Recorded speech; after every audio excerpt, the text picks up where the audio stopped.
پر कफरनहूम में, नासरत से चंद किलोमीटर के फासले पर कफरनहूम नामी एक शहर था या कस्बा था। यीशु मसीह वहां पर बस जाते हैं और ये बिल्कुल झील के किनारे है।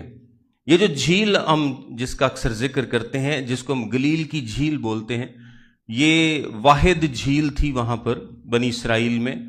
और इस झील में जो पानी है वो दरियाए यरदन से आता था, और फिर दरिया एक साइड से आता और झील में पानी जमा हो जाता और दूसरी साइड से निकल जाता था, और फिर आगे जाकर बहिराए मुर्दार में ये दरिया गिरता था और फिर उसके आगे कहीं पर भी नहीं जाता था। लेकिन ये जो झील है ये सेंटर था उनकी इकोनॉमी का, यानी तमाम आपको पता है कि मेन फिशिंग बिजनेस, ज़राअत का बिजनेस जो है वो दरिया पर और झील पर डिपेंडेंट था। और जो फिशिंग बिजनेस है ये बहुत ज़्यादा वहाँ पर किया जाता था, और ख़ास तौर पर गलील के इलाके में जो कि थोड़ा देही इलाका था, देहाती इलाका था। और आपको पता है कि यीशु मसीह के शागिर्दों में से ज़्यादातर जो शागिर्द थे वो गलीली थे और मछली पकड़ने का काम किया करते थे। और ये जो जिस तरह याकूब और यूहन्ना हैं, पतरस, इंद्रियास हैं, ये सारे क्या करते थे? मछली पकड़ने का काम करते थे गलील की झील पर।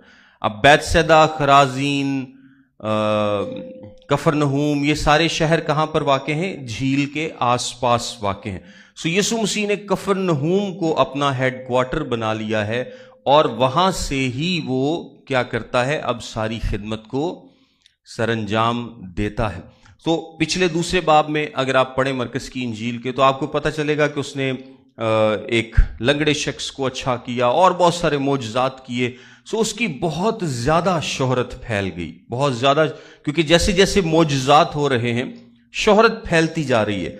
और इतने ज़्यादा मोजज़ात उसने किए, यानी इतनी ज़्यादा शोहरत उसकी फैल गई कि अब यरूशलेम तक से लोग क्या कर रहे हैं? गलील में आकर देख रहे हैं। और बिल्कुल भी इससे पिछले ही चैप्टर में हमने देखा था कि एक वाकया जो उन्होंने एक मजदूर शख्स को छत उधेड़कर नीचे लटकाया था, क्योंकि मकान में जाने की जगह नहीं थी। इसका क्या मतलब है? कि लोग इतने ज्यादा यीशु मसीह के पास जमा हो रहे थे और उन मोजज़ात को देख रहे थे। अब जाहिरी सी बात है कि जब मोजज़ात यीशु मसीह कर रहे हैं, और मोजज़ात का मैंने आपको बताया था मकसद क्या था, उसकी बातों को साबित करना। मोजज़ात का क्या मकसद है? यीशु मसीह के कॉल को साबित करना। यानी मैं एक बात कहता हूं तो अगर मैं उसको साबित ना कर पाऊं तो मेरी बात क्या होगी? झूठी ठहरेगी। अगर यीशु मसीह बड़े बड़े दावे कर रहे हैं जो कि वहां पर कोई नहीं करता था, इस तरह के दावे कोई नहीं करता था, कोई कर